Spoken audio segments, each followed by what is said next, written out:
반갑습니다. 12월 14일 수요일 마감 시황 브리핑 한번 해드리도록 하겠습니다.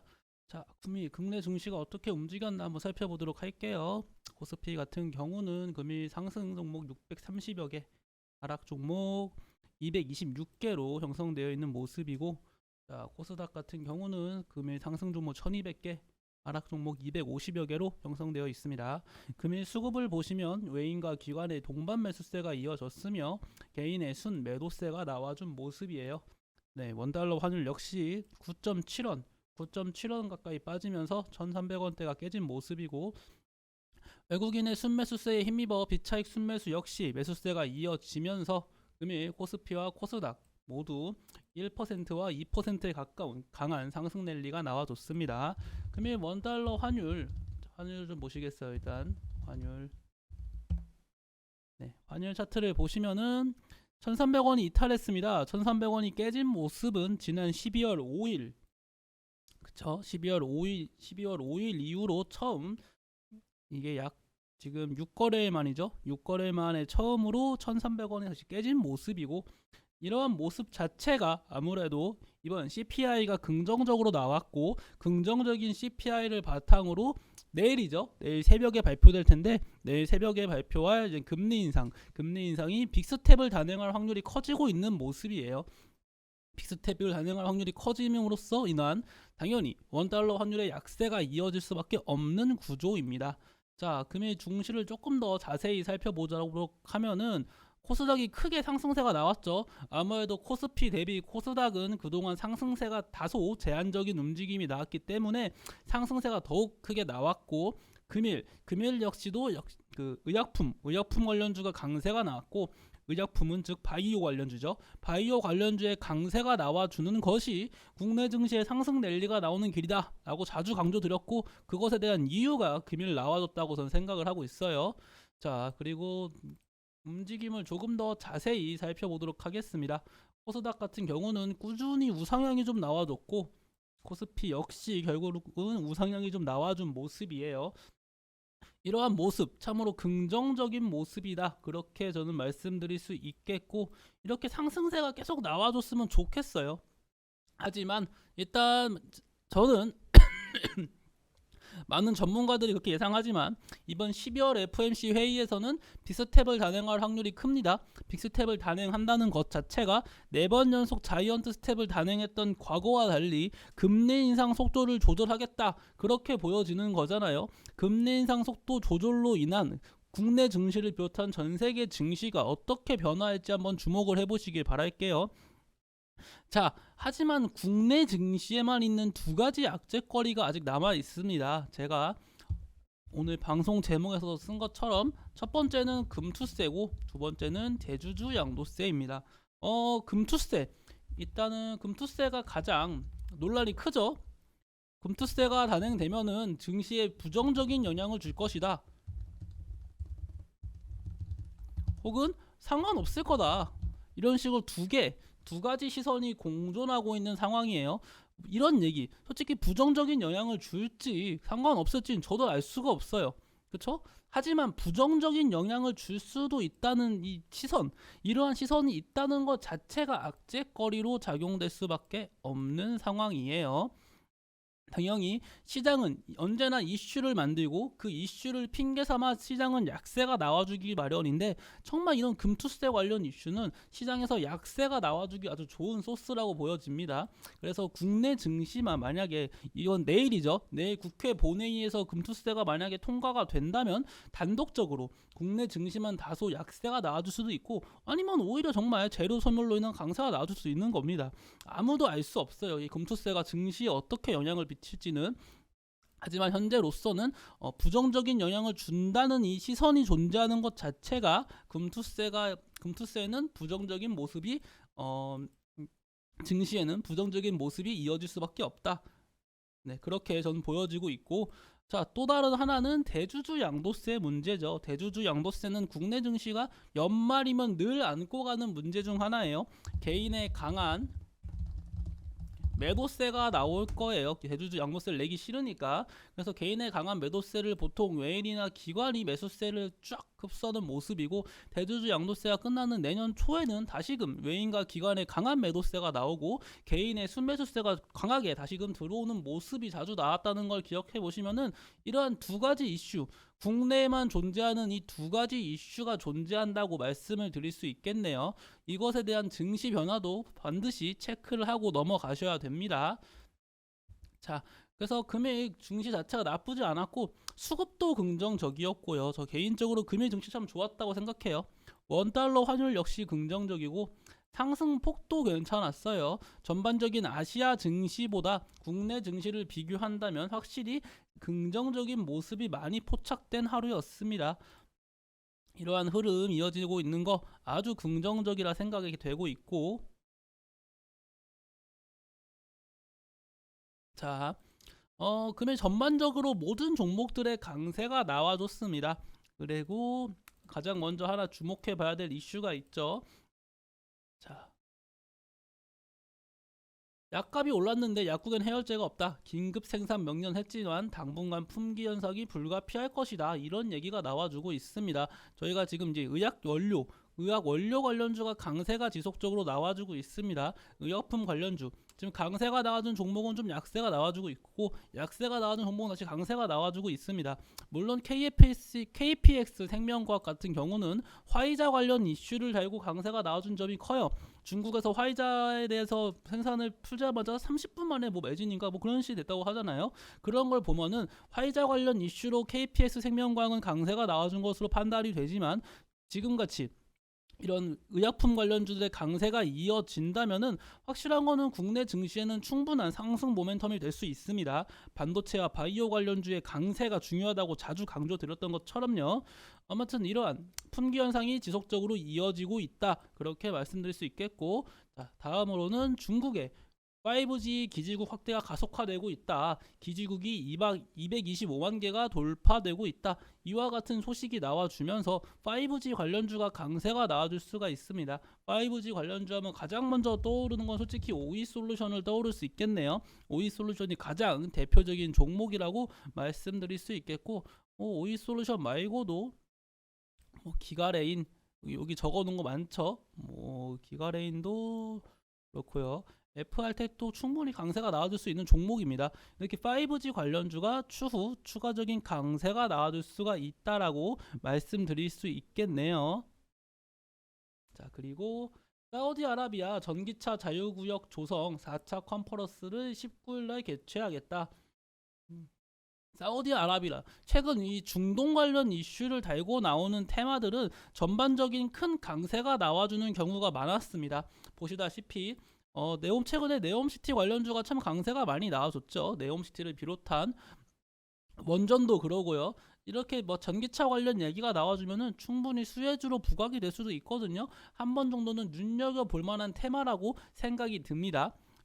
네옴시티 관련주 얘기 나온 김에 마저 말씀을 드리면은, 최근 네옴시티 관련주가 약세가 좀 이어지고 있었던 게 강했었는데 금일 약반등이 나왔습니다. 저는 네옴시티 관련주 지금부터 조금씩 추가 매수해야 된다. 조금씩 비중을 크게 실지 말고 조금씩 매수해가지고, 제가 우크라이나 재건 관련주 강조 드릴 때처럼요, 기억하시죠?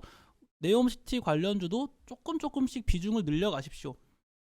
조금씩 매수하면서 보유 비중을 늘려가시면 이런 식으로요, 보유 평단가까지 점점 내려가잖아요. 왜냐면 네옴시티 관련 이슈가 언제 나올지 몰라요. 하지만 나와준다면 분명 큰 상승세가 나와줄 거라고 전 바라보고 있거든요. 네옴시티 관련주가 이렇게 한 번에 제로 소멸로 이제 끝날 것 같지 않습니다. 분명히 한 번 더 강세가 나와줄 거예요. 그렇기 때문에 분할 매수 관점으로 조금씩 네옴시티 관련주 매수하시는 거 추천드려요. 자, 그리고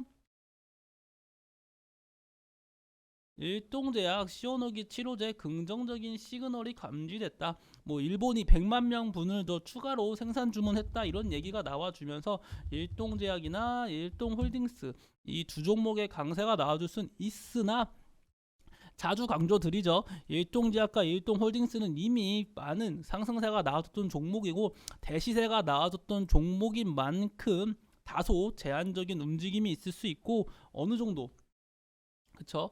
이제는 좀 네옴시티, 그러니까 일동제약하고 일동홀딩스는 당분간은 웬만하면은 좀 기다려야 될 것 같습니다. 아직까지는 좀 부정적이다. 음, 이렇게 말씀드릴 수 있겠고, 하나 더. 이르면 내년 1월부터 이제는 실내 마스크 해제 관련 논의가 펼쳐질 겁니다. 실내 마스크 해제가 된다는 것 자체가 이제는 리오프닝 관련주의 강세가 나와줄 수 있는 아주 중요한 포인트거든요. 어떻게 될지 모르겠어요.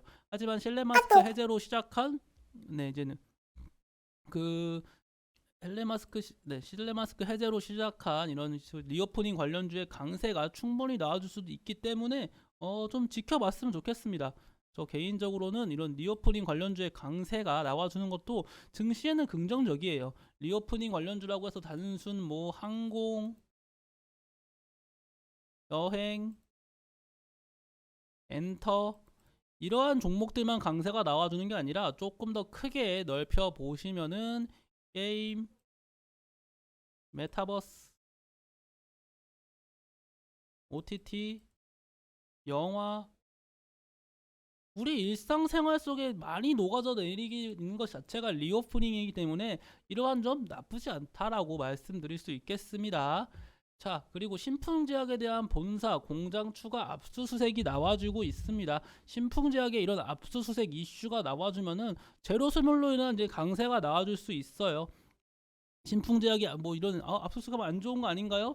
이 다음에는 추후에는 강세가 나와줄 수 있다. 제로 스몰로 인한 이젠 악재 해소로 인한 강세가 충분히 나와줄 수 있다라는 점 기억해 줬으면 좋겠습니다. 자, 그리고 NFT 관련 이슈가 좀 오랜만에 나와줬어요. NFT 이슈가 최근에 나와준 적이 거의 없었죠. 거의 한 1년 만에 강세가 나와준 것 같은데 얘기가.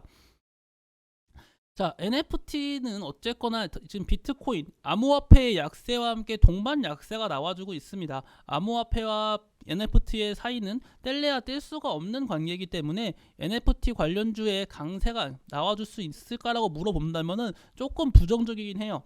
상승 랠리가 나와주기는 부족한데 이런 식으로 NFT 관련 얘기가 나와준다는 것 자체가 혹시 또 모릅니다. 이런 이슈를 내고 추세를 전환시키고 최근 메타버스 관련주가 애플 MR 관련 이슈, 구글 AR 글라스 관련 이슈로 강세가 언제든지 나올 준비를 하고 있잖아요. 메타버스뿐만 아니라 NFT도 그런 식으로 갈 수 있다는 겁니다. 자, 그래서 일단 NFT는 어쨌거나 지속적으로 시장은 우상향할 것이라고 보는 평가가 지배적입니다. NFT 시장이 한 번에 망할 것 같지는 않거든요. 저도 그런 걸 고려한다면은 NFT 관련주도 한 번쯤은 눈여겨봐야 된다. 그리고 NFT 관련주라고 하면은 가장 먼저 떠올라야 되는 거는 이 갤럭시아 머니트리와 갤럭시아 SM 이 두 개의 종목이 가장 NFT 관련 이슈로 예민하게 움직이는 종목들입니다. 뭐 그 다음으로 해봤자 정말 폴라리스 오피스, 뭐 서울 옥션, 그리고 이런 NFT 관련주의 강세가 나와주면은 그 게임 관련주의 나중에 P2E 관련 이슈로도 강세가 나와줄 수가 있고 다양하게 활용될 수 있거든요. 그런 것 고려한다면은 NFT 관련주의 강세 반가운 일이죠. 자, 그리고 윤석열 대통령 원전 지원 내년 2조 이상으로 확대시키겠다. SMR 개발에 뭐 4천억을 투입하고 애초에 윤석열 대통령은 탈원전 백지화를 기본으로 정치 활동으로 하겠다고 선언했던 대통령이지 않습니까? 그에 따른 원전 사업을 키우겠다고 발표를 하였고 뭐 이러한 이슈는 원래부터 시장에서 자주 있던 내용이기 때문에 크게 반응을 하진 않았으나 원전 관련주 역시 조정이 좀 길어지고 있거든요. 그렇다는 것은 한 번쯤은 또 눈여겨볼 만해요. 원전 관련주가 어제 좀 전거래의 강세가 나오다가 좀 쭉 빠졌습니다. 제가 자주 강조드렸죠. 요즘은 연속성을 가지면서 강세가 나와주는 테마가 좀 부재하다. 웬만하면은 그날 수익 실현하는 걸 좀 강조드렸습니다.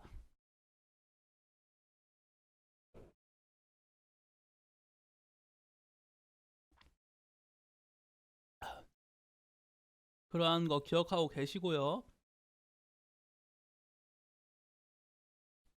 자, 그리고 아바타 개봉 열기가 지속적으로 이어지고 있습니다.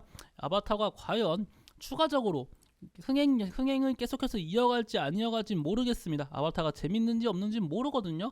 흥행이 정말 지속적으로 이어진다면 아바타 관련주 중에서 가장 대장주 노릇을 하고 있는 MDS 테크가 추가적인 강세가 나와줄 수 있다라는 거 기억하고 계시고요. MDS 테크의 강세가 그러니까 아바타의 흥행이 곧 MDS 테크의 재차 강세의 가능성이다. 그렇게 보시면 좋을 것 같습니다. 그리고 우크라이나의 발전기 LED 전구를 보낸다. 그렇죠? 우크라이나 재건에 지금 힘을 싣고 있죠. 하지만 이거보다 조금 더 확실한 재건 관련 이슈가 나와줘야 되고, 우크라이나 재건 관련주가 지금 조금 더 지난 금요일이죠. 지난 금요일 한 차례 큰 강세가 나와준 만큼 추가적인 눌림이 좀 나와줬으면 좋겠습니다. 우크라이나 재건 관련주는 언제나 눌림에서 매수를 해야 되지. 강한 상승세가 나와도는 시기에서 매수하면은 고점에서 크게 물릴 수 있다라는 거 항상 기억하고 계시고요. 자, 그리고 제가 유가 관련주 괜찮다고 지금 계속 강조드리고 있습니다. 다 강달러의 약세, 달러와의 약세가 나와주고 중국 경기가 정상화된다면은 유가 관련주가 강세가 나올 수밖에 없어요. 유가의 상승이 좀 필연적이거든요. 그런 것을 고려한다면 유가의 강세, 유가 관련주 반드시 한번 눈여겨보시길 바랍니다. 그리고 지금 유럽을 되도록 유럽 쪽을 보시면은 천연가스, 그렇죠? 한파가 찾아오고 있습니다. 국내만 이렇게 추운 게 아니에요. 유럽도 지금 상당히 춥거든요. 러시아 가스가 없는 유럽의 미래는 아무도 몰라요. 항상 러시아 가스에 의존했던 유럽이 러시아 가스에 의존을 하지 않고 겨울을 나는 거기 때문에 천연가스 리스크가 또다시 대두될 수 있습니다. 그런 걸 고려한다면은 천연가스 관련주, 유가 관련주, 이런 식으로 에너지 관련주에 슬슬 포커스를 맞춰보시기 바랄게요.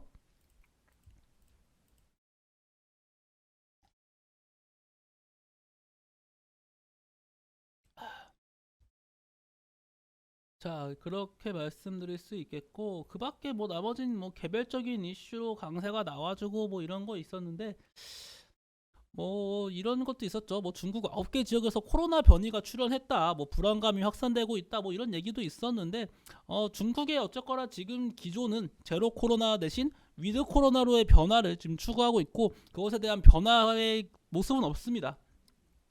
하지만 중국은 지속적으로 위드 제로 코로나를 강조하던 나라인 만큼 이런 식으로 변이가 계속 출현한다면 다시금 제로 코로나로 돌아갈 수도 있는 겁니다. 그러한 점도 혹시 모르니까 알고는 계셨으면 좋겠어요.